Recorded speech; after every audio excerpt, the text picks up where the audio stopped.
तव कथामृतं तप्त जीवनम कविभिरीडितं कल्मषापहं श्रवणमंगलं श्रीमदाततं भुवि गृह्णन्ति भुविदा जनाः।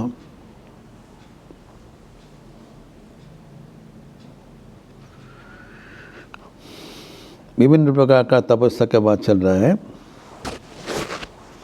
शारीरिक तपस्या, वाचिक तपस्या इत्यादि। तो वाङ्मय तपस्या में हम लोग देखे हैं 3 विषय पर ध्यान देना जरूरी। एक है हमारा वाणी, दूसरा स्वाध्याय एवं तीसरा अभ्यास। अनुद्वेगकरम वाक्यम सत्यम प्रियम हितम च यत् साध्याय अभ्यसनम चैव वाङ्मयम तदुच्यते।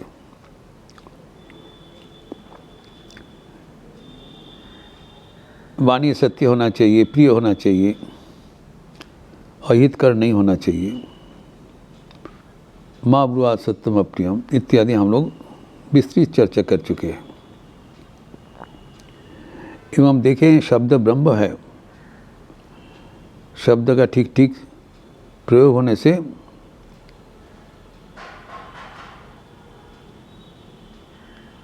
उसका विराट इफेक्ट होता है, बात तो है।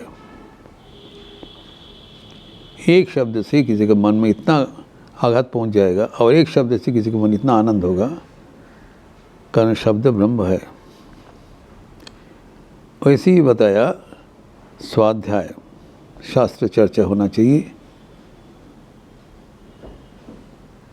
अभी स्वाध्याय वर्तमान युग में बहुत हल्कापन से लिया जाता है। वो सोचा जाता है ये तो आश्रम में, मठ मंदिर में होगा, शास्त्र पाठ हमारे दैनंदिन जीवन में ज़रूरत क्या है।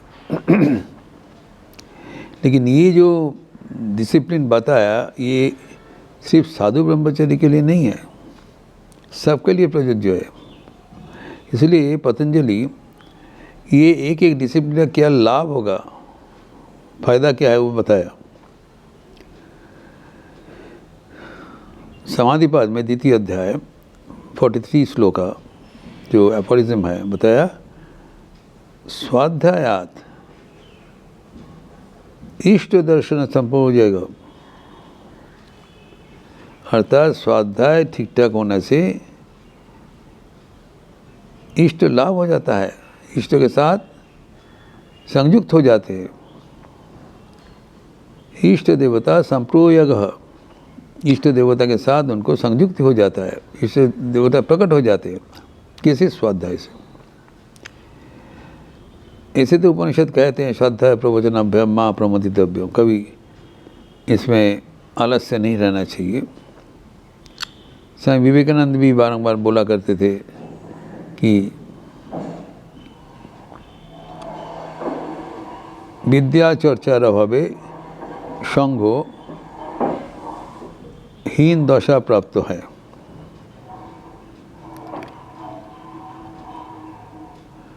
সুতরাং কখনো বিদ্যা চর্চা থেকে বিরত হইও না।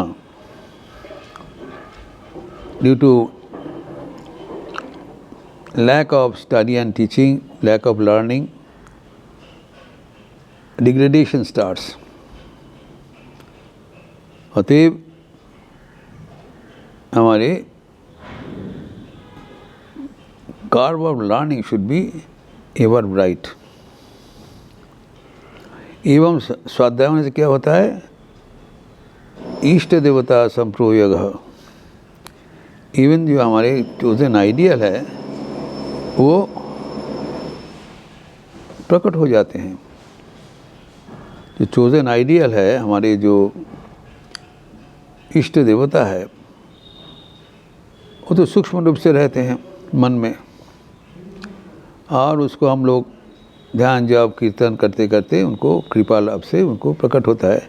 लेकिन स्वाध्याय इतना महत्वपूर्ण जो डिसिप्लिन है स्वाध्याय, वो उनकी प्रसन्नता से, स्वाध्याय से प्रसन्न होकर इष्ट देवता दर्शन दे देते हैं। तो इतने महत्वपूर्ण है ये हमारा डिसिप्लिन, इसलिए पालनीय है। इसलिए बताया स्वाध्याय हमारे न केवल वो वाङ्मय तपस्या है, ये हमारे आध्यात्मिक जीवन के लिए अत्यंत ज़रूरी है। स्वाध्याय इसको साथ साथ बताया अभ्यास, स्वाध्याय अभ्यासनम चाहिए। एवं हम लोग देखे हैं कि अभ्यास जो है, अभ्यास को जारी रखने के लिए केवल अभ्यास करने से नहीं होगा। अभ्यास मतलब रिपीटिशन ऑफ ए प्रोसीजर। अभ्यास के साथ वैराग्य जोड़ना पड़ेगा, अर्थात लक्ष्य केंद्रित अभ्यास होना चाहिए। जो लक्ष्य में हम लोग पहुंचने चाहते हैं उस लक्ष्य के प्रति मन को लाना पड़ेगा, लेकिन मन इधर उधर भटकता रहता है।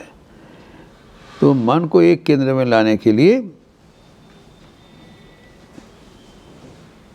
ईश्वर को बीच में लाना चाहिए, क्योंकि पतंजलि कहते ईश्वर प्रणिधानाद वा।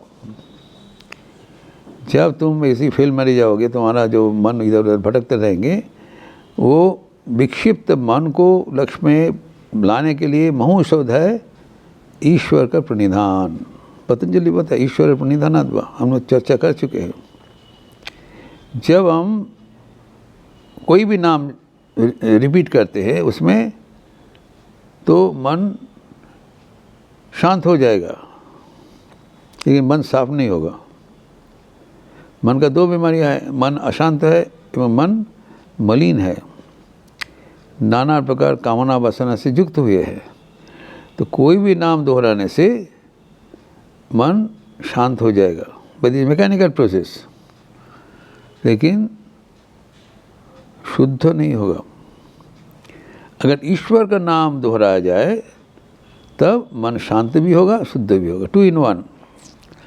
तो ईश्वर के नाम, प्रणवपीडित ईश्वर के नाम दोहराने का नाम ही जप है।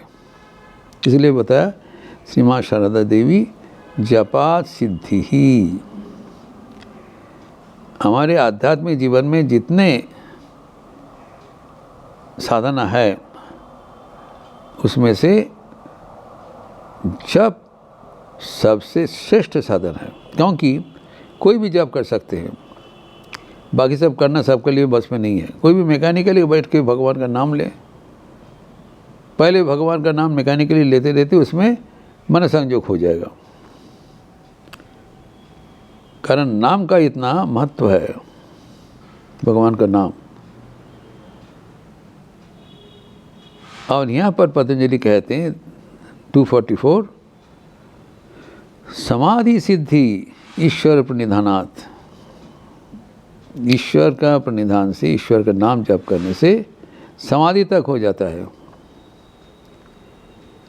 क्योंकि ईश्वर का नाम जप करने से मन शुद्ध होता है, मन शांत होता है। जब मन शांत हो जाएगा, पवित्र हो जाएगा, तब वो स्थिर परिष्कार मन रूप होकर से भगवान दिखाई पड़ेंगे। इसलिए बताया जप का महत्व का अपरिसीम है। तो एवं जप करने से ध्यान भी हो जाता है, एवं ध्यान समाधि में पर्यवसित हो जाते हैं। ध्यान करना बहुत कठिन है, मन को शांत करना। जप इज ए मैकेनिकल प्रोसेस, भगवान का नाम दोहराना। लेकिन भगवान का नाम दोहराने से क्या होता है, भगवान का शक्ति उनका नाम के भीतर निहित है, यह है सुविधा। ईश्वर का नाम दोहराने से भगवान का जो शक्ति है, माधुर्य है, वो नाम के भीतर जो है छिपा हुआ है, प्रकटित हो जाता है।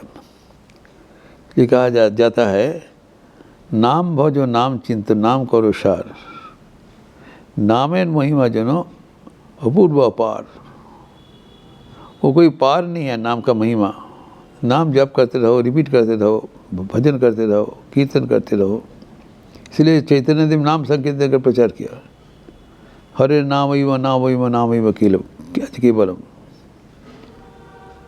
कलो गति नास्तिर अन्यथा अन्यथा अन्यथा। कलयुग में और कोई गति नहीं है, सिर्फ नाम संकीर्तन करने से ही तुम पार हो जाओगे। कारण जो उपाय बताया, नामेर भीतरी आছেন আপনি श्रीहरि। भगवान आपने को छिपा के रखा है, किसके भीतर? अपना नाम के भीतर। कोई भी श्रद्धा साकार भगवान का कोई नाम वो दोहराते चले, तब भगवान का शक्ति परिस्फुट हो जाएगा एवं वो और भी अच्छा भगवान को आगे बढ़ सकेंगे। तो अभ्यास करना चाहिए, लेकिन वो भगवान के साथ युक्त होकर अभ्यास करना चाहिए, ये बात है। और वो करने से हमारे आध्यात्मिक जीवन पक्का बन जाएंगे, हम लक्ष्य तक पहुंच जाएंगे। समाधि सिद्धि बता दिया। अष्टांग पतंजलि योग सूत्र में समाधि आखिर मंजिल है। यम नियम आसन प्राणायाम प्रत्याहार धारणा ध्यान समाधि। सब शिकायत करते हैं ध्यान नहीं होते, ध्यान हम करने में असमर्थ। ध्यान किया नहीं जाता है, ध्यान होता है।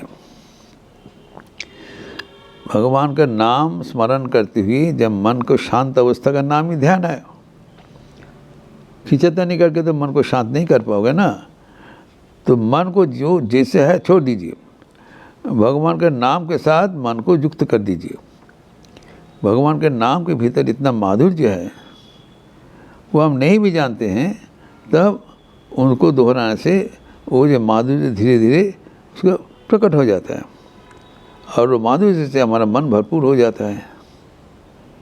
तब आध्यात्मिक जीवन बहुत सहज, सावलील एवं आनंददायक होता है। पहले तो आध्यात्मिक जीवन लगता है कि बहुत कठिन है। जब वो नाम के भीतर जो माधुर्य है वो जब फैल जाएंगे, तब आपका जीवन सार्थक सफल हो जाएगा। तो यही जो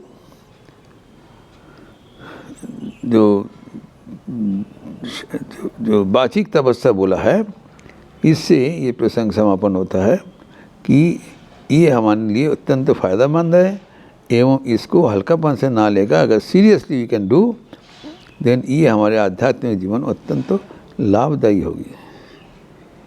ये प्रसंग और भी परवर्ती प्रसंग आगे बढ़ाते अगले दिन चर्चा होगी। ओम शांति शांति शांति।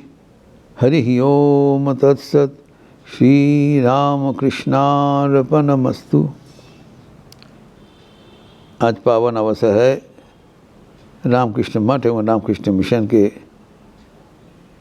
संघाध्यक्ष श्रीमद स्वामी गौतमानंद जी महाराज लखनऊ आश्रम में विराजमान है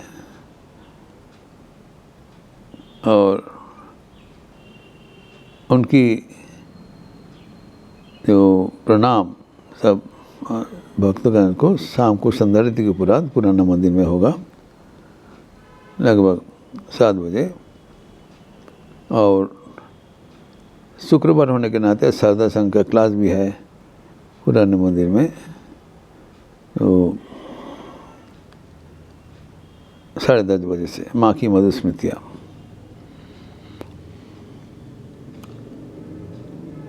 आप सबका स्वागत है। अच्छे रहिए, स्वस्थ रहिए, आनंद में रहिए। नमस्कार।